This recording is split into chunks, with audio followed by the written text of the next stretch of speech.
ಎಲ್ಲರಿಗೂ ನಮಸ್ಕಾರಗಳು.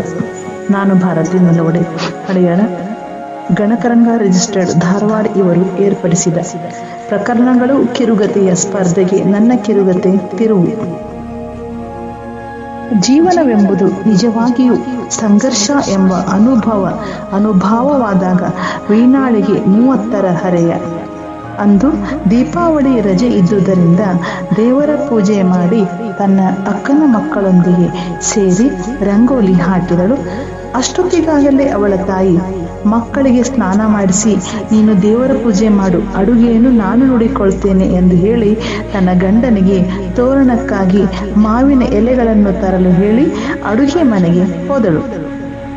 ಆಗ ವೀಣಾ ದೇವರ ಪೂಜೆ ಮಾಡಿ ಇಹಲೋಕ ತ್ಯಜಿಸಿದ ತನ್ನ ಅಕ್ಕ ಉಮಾನ ಭಾವಚಿತ್ರಕ್ಕೆ ಮಾಲೆ ಹಾಕುವಾಗ ಮನಸ್ಸು 18 ವರ್ಷಗಳ ಹಿಂದೆ ಓಡಿ ನೆನಪಿನ ಝಲಕನ್ನು ಫಲುಕಿಸಿತು. ಇಬ್ರು ಹೆಣ್ಣು ಮಕ್ಕಳೇ ಎಂಬ ಕಿಂಚಿತ್ತೂ ಭೇದವೆನಿಸದ ತಂದೆ ತಾಯಿಗಳ ನೆನೆದಾಗ ಅವಳ ಕಣ್ಣಾಲಿಗಳು ತೇವವಾದವು. ಅಕ್ಕ ಉಮಾ ಕಾರವಾರದ ಹೆಣ್ಣು ಮಕ್ಕಳ ವಸತಿ ಶಾಲೆಯಲ್ಲಿ ಅಡುಗೆ ಮಾಡುವ ಕೆಲಸಕ್ಕೆ ಹಾಜರಾದಾಗ ಅವಳು 7ನೇ ತರಗತಿ ಓದುತ್ತಿದ್ದಳು. ಅಂದುಕೊಂಡಂತೆ ಎಲ್ಲ ಚೆನ್ನಾಗಿ ನಡೆಯುತ್ತಿರುವಾಗ ಸಂಪ್ರದಾಯಸ್ಥನಾದ ತಂದೆಗೆ ಉಮಾಳ ಮದುವೆ ಯೋಚನೆ ರಾತ್ರಿಯವೇ ಇಕ್ಕದಂತೆ ಮಾಡುತ್ತಿತ್ತು.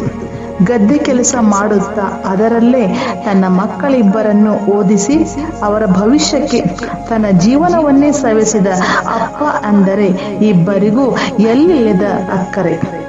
ಅಮ್ಮ ಮಾತ್ರ ಭಾಳ ಮುದ್ದು ಮಾಡಿದ್ರೆ ಅವ್ರ ಮದುವೆಗೆ ಹೋದ್ಮೇಲೆ ಹೆಂಗಿರ್ತೀರಿ ಎಂದು ಹೇಳಿದಾಗ, ನನ್ನ ಮಕ್ಕಳು ನನಗೆ ಭಾರ ಅಲ್ಲ, ನನ್ನ ಕೈಲಾದಷ್ಟು ವಿದ್ಯೆ ಕೊಟ್ಟೀನಿ, ಭಾಳ ಆಸ್ತಿ ಇಲ್ಲದಿದ್ರೂ ಇವರನ್ನ ಆಸ್ತಿ ಮಾಡೀನಿ ನೋಡು ಎಂದು ಅಭಿಮಾನದಿಂದ ಹೇಳುವ ವೀಣಾಳ ತಂದೆಯ ಸಂತಸ ಬಹಳ ದಿನ ಉಳಿಯಲಿಲ್ಲ. ಹಳೆಯ ಮನೆಯನ್ನೇ ರಿಪೇರಿ ಮಾಡಿದ ಉಮಾಳನ್ನು ಮದುವೆಗೆ ಒತ್ತಾಯಿಸಿದಾಗ ತಂದೆಗೆ ತನ್ನ ಸಂಬಳವನ್ನು ನೀಡಿ ಸಾರ್ಥಕದ ಭಾವದಿ, ಅಪ್ಪ ವೀಣಾಳ ಶಿಕ್ಷಣ ಪೂರ್ಣವಾಗಲಿ, ಅಲ್ದ ಆಕೆಗೆ ಡಾಕ್ಟರ್ ಆಗ್ಬೇಕಂತ ಆಸೆ ಐತಿ, ನನ್ನ ಮದುವೆ ಆದ್ರೆ ಅವಳು ಓದು ಎನ್ನುವಷ್ಟರಲ್ಲಿ ಈಗಾಗಲೇ ನಿನಗೆ 22 ಮುಗಿಲಿಕ್ಕೆ ಬಂದಾವು, ನಮಗೇನು ನಿನ್ನ ಪಗಾರ ಆಸೆ ಇಲ್ಲ, ಸರಿಯಾದ ವಯಸ್ಸಿಗೆ ಹೆಣ್ಮಕ್ಳಿಗೆ ಮದುವೆ ಮಾಡಿಬಿಟ್ರೆ ನಮ್ಮ ಜವಾಬ್ದಾರಿನೂ ತೀರ್ತೈತಿ ಅಂದಂಗ ಆ ರಂಗಣ್ಣನ ಮಗನ ಸ್ನೇಹಿತ ಬೆಂಗಳೂರಾಗ ಪೊಲೀಸ್ ಅದಾನಂತ, ನಿನ್ನ ಬಗ್ಗೆ ವಿಚಾರಿಸ್ಯಾನ, ನಾನು ಹ್ಞೂ ಅಂದೇನಿ, ಹೆಣ್ಣು ಒಂದಿನ ಮದುವೆ ಆಗ್ಲೇಬೇಕು, ಏನಂತಿ ಪಾರ್ವತಿ ಅಂದಾಗ ವೀಣಾಳ ತಾಯಿ, ನೀವನ್ನೋದು ಖರೆ ಐತಿ, ಆಕೆ ಪಗಾರ ಆಸೆಕ್ಕ ಅವಳ ಮನ್ಯಾಗ ಇಟ್ಕೊಂಡ್ರ ವಯಸ್ಸಾದ್ಮೇಲೆ ಮದುವೆ ಆಗೋದು ಜಡ ಅದ, ಹಂಗ ಮಾಡ್ರಿ ಎಂದು ಉಮಾಳನ್ನು ನೋಡಲು ವರಮಾಶಯ ಬಂದೇ ಬಿಟ್ಟ. ನೌಕರಿ ಬಿಡುವುದಾದ್ರೆ ತಾನು ಅವಳನ್ನು ಮದುವೆ ಆಗುವುದಾಗಿ ಹೇಳಿದ. ಇದನ್ನೊಪ್ಪದ ಉಮಾ ಮದುವೆ ನಿರಾಕರಿಸುವಾಗ ಅವಳ ತಂದೆ, ನೀ ಮದುವೆ ಒಪ್ಪದಿದ್ರ ಆತ್ಮಹತ್ಯೆ ಮಾಡಿಕೊಳ್ಳುವುದಾಗಿ ಬೆದರಿಕೆ ಹಾಕಿದಾಗ ಒಪ್ಪಿ ತಂದೆ ತಾಯಿಯ ಆಶಯದಂತೆ ಮದುವೆಯಾಗಿ ಪತಿಯ ಮನೆ ಸೇರಿದಳು.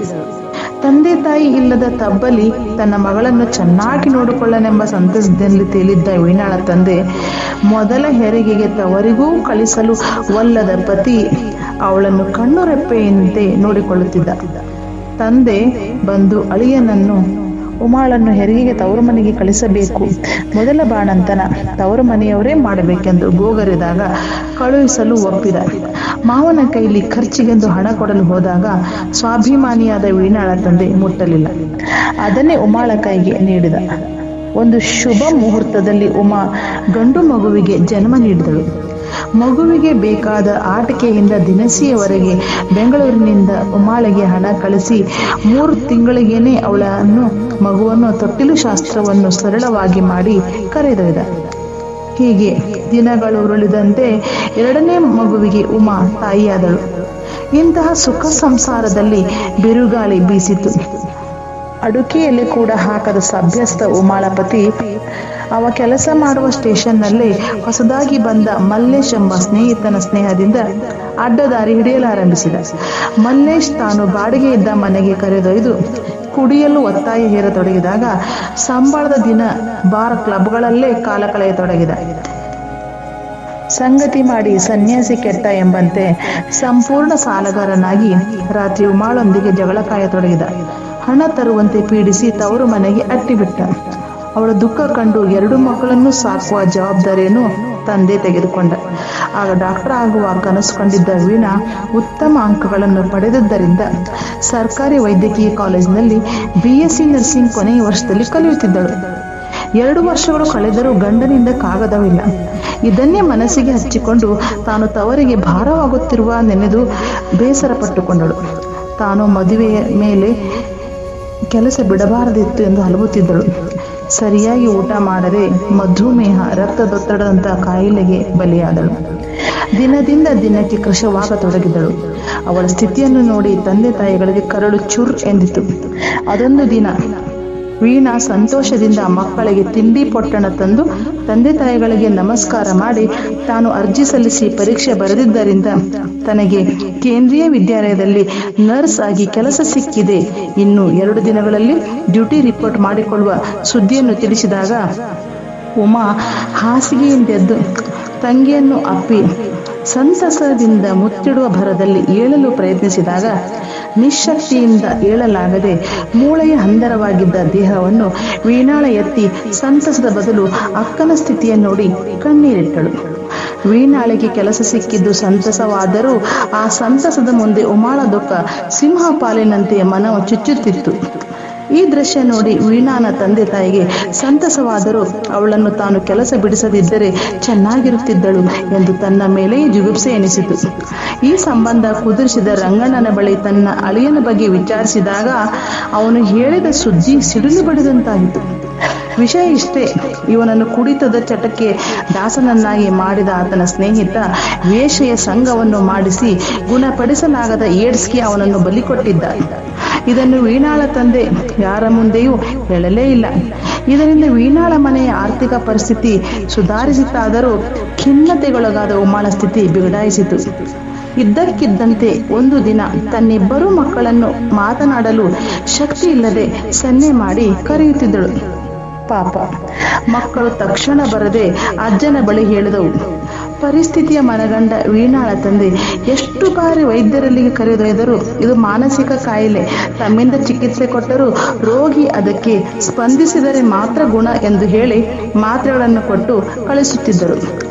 ತಂದೆ ತಾಯಿಗಳು ಇವಳಿಗೆ ಚಿಕ್ಕ ಮಗುವಂತೆ ಪರಿಯಾಗಿ ರಮಿಸಿ ಉಣಿಸಿದರೂ ಸರಿಯಾಗಿ ಊಟ ಮಾಡದೆ ಮತ್ತೂ ಕೃಶಳಾದಾಗ ಕಣ್ಣೀರು ಸುರಿಸದ ದಿನಗಳೇ ಇಲ್ಲದ ತಂದೆ ತಾಯಿಯರು ವೀಣಾಳಿಗೆ ಟೆಲಿಗ್ರಾಮ್ ಕೊಟ್ಟು ಮನೆಗೆ ಬರಲು ತಿಳಿಸಿದರು. ಅವಳು ತನ್ನ ಪರಿಚಯದ ಎಲ್ಲ ವೈದ್ಯರಲ್ಲೂ ತನ್ನ ಅಕ್ಕನ ವಿಷಯ ಹೇಳಿ ತೋರಿಸಿ ಸೋತು ಹೋಗಿದ್ದಳು. ಮನೆಗೆ ಬಂದವಳೆ ಕಣ್ತುಂಬಿ ಬಂದರೂ ಉಮಾಳಿಗೆ ಧೈರ್ಯ ತುಂಬುವಾಗ ಉಮಾ ತನ್ನೆರಡೂ ಮಕ್ಕಳನ್ನು ಮುದ್ದಿಸಿ ಅವರ ಕೈಗಳನ್ನು ವೀಣಾಳ ಕೈಯಲ್ಲಿ ಇಟ್ಟು ಕಣ್ಮುಚ್ಚಿದಳು. ಅಂದೇ ವೀಣಾ ಪ್ರಮಾಣ ಮಾಡಿ ಅಕ್ಕನ ಜೀವನದ ಒಂದೊಂದು ಪ್ರಕರಣವೂ ಹೆಣ್ತನದ ಕೋಮಲ ಮನಕ್ಕೆ ವಜ್ರದಷ್ಟು ಕಠೋರ ಮನದ ಆತ್ಮಸ್ಥೈರ್ಯವನ್ನು ಮೂಡಿಸಿತ್ತು. ಇಂದಿನಿಂದ ನನಗೆ 4 ಮಕ್ಕಳು ಎಂದು ಮದುವೆಯಾಗದೆ ತನ್ನ ತಂದೆ ತಾಯಿಯ ಆರೈಕೆ ಹಾಗೂ ಅಕ್ಕನ ಮಕ್ಕಳ ಶಿಕ್ಷಣದ ಜವಾಬ್ದಾರಿಯನ್ನು ಗಂಡು ಮಕ್ಕಳನ್ನು ಮೀರಿಸುವಂತೆ ನಿಭಾಯಿಸಿದಳು. ಕೆಲವೊಮ್ಮೆ ವಯೋಸಹಜ ಬಯಕೆಗಳು ಕಾಡುವಾಗ ತನ್ನ ಜವಾಬ್ದಾರಿಯ ಜೊತೆಗೆ ವಸತಿ ಶಾಲೆಯ ಮಕ್ಕಳೊಂದಿಗೆ ಮಗುವಾಗಿ ತನ್ನನ್ನು ಸಂಪೂರ್ಣವಾಗಿ ಅರ್ಪಿಸಿಕೊಂಡಿದ್ದಳು. 30 ತನ್ನನ್ನು ಮದುವೆಯಾಗಲು ಇಷ್ಟಪಟ್ಟು ಬಂದ ಗಂಡುಗಳಿಗೂ ತನ್ನ ಜವಾಬ್ದಾರಿಯನ್ನು ತಿಳಿಸಿ ನಿರಾಕರಿಸಿದಳು. ಎಷ್ಟೊತ್ತು ಪೂಜೆ ಮಾಡ್ತೀಯ ವೀಣಾ, ಮಕ್ಕಳು ತುಂಬಾ ಹಸಿದಿದ್ದಾರೆ ಎಂದಾಗಲೇ ವೀಣಾ ವಾಸ್ತವಕ್ಕೆ ಮರಳಿದಳು. ಭಾವಚಿತ್ರಕ್ಕೆ ಮಾಲೆ ಹಾಕಿ ಹೂಗಳನ್ನು ಇಟ್ಟಾಗ ಉಮಾಳ ಆಶೀರ್ವಾದದಂತೆ ಹೂಗಳ ವೃಷ್ಟಿ ತನ್ನ ತ್ಯಾಗಕ್ಕೆ ಧನ್ಯತಾ ಭಾವವನ್ನು ಮೂಡಿಸಿತ್ತು. ಮನದ ಸುಪ್ತಾವಸ್ಥೆಯ ದುಃಖದ ಮಧ್ಯದಲ್ಲಿಯೂ ಸಂಪ್ರದಾಯದ ಅನಿವಾರ್ಯತೆಯ ಜಾಗೃತಾವಸ್ಥೆ ಮಕ್ಕಳಿಗೆ ಹೆತ್ತವರಿಗೆ ಖುಷಿ ತಂದರೂ ಉಮಾ ಇಲ್ಲ ಎಂಬ ನೆನಪು ಮಾತ್ರ ಮಾಸಲಿಲ್ಲ. ಅವಳಿದ್ದಿದ್ದರೆ ಎಂಬ ವಿಚಾರದಿ ತಲೆ ಗಿರಿಗಿಟ್ಲೆಯಂತೆ ಕಲ್ಪನಾ ಲೋಕದಲ್ಲಿ ವಿಹರಿಸಿ ಮತ್ತೆ ಗಟ್ಟಿಯಾದ ಮನ ಕಲ್ಲಂತೆ ಕರಗಿ ಕಂಬನಿ ಜಿನುಗುತ್ತಿತ್ತು. ಮಕ್ಕಳ ಆಟಪಾಠ, ಹೆತ್ತವರ ಇಡೀ ಸಂಜೆಯ ದಿನಗಳ ಪರಿಪಾಠದಲ್ಲಿ ತನ್ನ ಮನದಲ್ಲಿರುವ ಮಕ್ಕಳ ಭವಿಷ್ಯದ ದಿನಗಳ ನಿರೀಕ್ಷೆ, ಹೆತ್ತವರ ಅಪೇಕ್ಷೆಗಳಿಗಾಗಿಯೇ ತನ್ನ ಬದುಕೆಂಬ ನಿರ್ಧಾರ ಮಾತ್ರ ದೃಢವಾಗಿತ್ತು. ಜೀವನದ ತಿರುವುಗಳು ನಮ್ಮ ಜೀವನದಲ್ಲಿ ನಡೆಯುವ ಪ್ರಕರಣಗಳಿಗೆ ಅನುರೂಪವಾಗಿ ಬದಲಾಗಿ ವಿಧಿಯ ಬರಹವೋ ನತದೃಷ್ಟ ಭಾಗ್ಯವೋ ಎಂದು ಕ್ಷಣಕಾಲ ಮಂಕಾದರೂ ಉಳಿದ ಮಾರ್ಗದ ಪಯಣವದು ಸರಿಯಾಗಿ ಸವೆಯಲು ಮತ್ತೆ ಈ ಪ್ರಕರಣಗಳೇ ಕಾರಣವಾಗುತ್ತವೆ. ಉಮಾಳ ಬಾಳಲ್ಲಿ ನಡೆದ ಪ್ರಕರಣಗಳು ವೀಣಾಳ ಮನದಲ್ಲಿ ಆತ್ಮಸ್ಥೈರ್ಯವನ್ನು ತುಂಬುವ ಮೂಲಕ ಸ್ವಾಭಿಮಾನ, ಸ್ವಾವಲಂಬನೆಯ ಹೆಣ್ಣಾಗಿ ಕುಟುಂಬಕ್ಕೆ ಕಣ್ಣಾಗಿ ಬದುಕುವ ತಿರುವನ್ನು ನೀಡಿತ್ತು. ಆತ್ಮೀಯರೇ, ಬದುಕಿನಲ್ಲಿ ಎದುರಾಗುವಂತಹ ಆಕಸ್ಮಿಕ ಪ್ರಕರಣಗಳು ಎಲ್ಲ ಮುಗಿದು ಹೋಯಿತು ಎನ್ನುವಾಗ ಎಲ್ಲೋ ತ್ರಣದಂತೆ ಬದುಕುವ ಆಸೆಯನ್ನು ಚಿಗುರಿಸಿ, ಕತ್ತಲು ಕಳೆದ ಮೇಲೆ ಬೆಳಕು ಬಂದೇ ಬರುತ್ತದೆ, ಕಷ್ಟ ಕಳೆದ ಮೇಲೆ ಸುಖ ಬರುವುದೆಂಬ ಆಶಾಭಾವ ತಿರುವಾಗಿ ಮುಂದಿನ ಭವಿತವ್ಯಕ್ಕೆ ನಮ್ಮನ್ನು ಗಟ್ಟಿಗೊಳಿಸುತ್ತದೆ. ಕವಿವರ್ಯ ಡಿವಿಜಿಯವರು ಹೇಳಿದಂತೆ, ಇರುವ ಭಾಗ್ಯವನ್ನೆನೆದು ಬಾರನೆಂಬುದನ್ನು ಬಿಡು, ಹರುಷಕ್ಕಿದೆ ದಾರಿ ಮಂಕುತಿಮ್ಮ ಎಂಬಂತೆ ಬದುಕ ತಿರುವಿಗೆ ಈ ವಾಣಿ ಎಷ್ಟೊಂದು ಪ್ರೇರಣೆ ಅಲ್ಲವೇ? ಧನ್ಯವಾದಗಳು.